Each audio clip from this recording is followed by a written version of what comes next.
I've got a question. Go on. Do you have an actor for your victim? Yes. We have one guy willing to do it. And then I'm his understudy if he doesn't show up or can't make it. Well, what me and Kane thought good in your pitch was the idea of breaking the conventions to make it different to everyone else's, and the explanation of the distrust thing about the audience and not being very trustful of the production team, and also the sound of rough cut that you guys named. Yeah.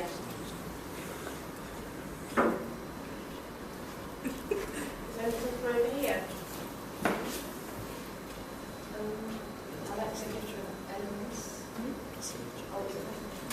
They're using different elements of practice. Yeah. Do you think you picked that up?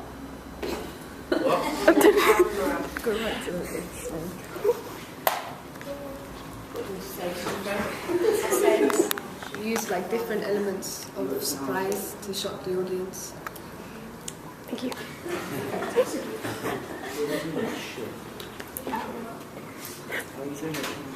Anything else? Just to say, I think you should actually use the title thing that Danielle wants, just because of the idea that she said that it looks a bit like blonde, because the other ones are really good, but it's a bit like less predictable, if you get what I mean, because it looks like someone smudged it with their finger, so I think you should use the ones that she wanted. I really like that, guys. Thought it was really, really good. Have you seen a film called The Roommates? Yeah. You have? Can you remember, Fiona, what it's about? It's about like some obsessed. Okay. It's about some obsessed roommates. So they go to uni, right? And her roommate is obsessed with her, and in the end, she ends up killing the victims, family, friends, everything to do with her and her in the end. It's very similar in terms of conventions and what you're trying to It might just be worth sort of like looking it up on IMDb and seeing a few trailers for it, because it's that kind of like teenage female psychotic killer type thing. It's, as Fiona just said, it starts off where they're off to university and they're finding out who their roommates are at university and they're going to share it. So I thought that might be a nice one for you to research anyway. Sound, I thought was absolutely great, but I just wondered if you considered using a bit of contrapunctual sound as well, because you're going to a lot of effort to establish that on the outside she is like an ordinary person, with an ordinary room with teddy bears and all that kind of stuff.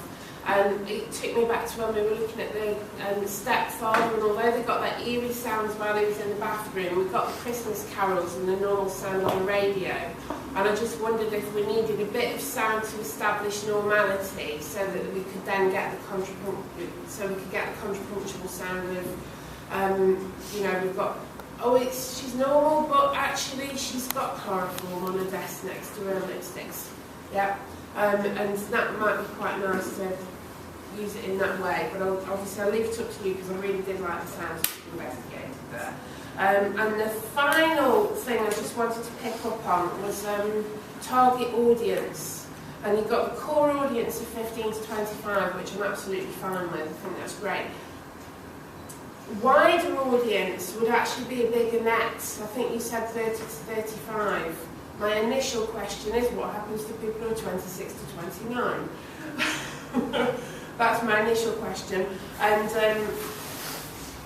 I think you could go a bit wider. So wider, I think start a bit younger, 13, 14, and go up to 35. So you get everybody there, maybe even up to 40 as well. Because as you said, there will be sort of 14-year-olds trying to access this on the internet and all that kind of stuff as well. So even though it's likely to be an 18, as you said. So there you go. So go wider like that. But I thought that was great. The only other thing I'll say, actually, right at the start, I thought, oh, this sounds really cliched, and by the end of it, you completely sold it to me. and I've never been won over like that before.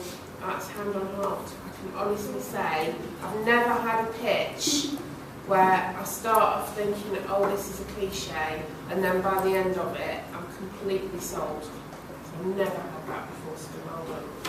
Really.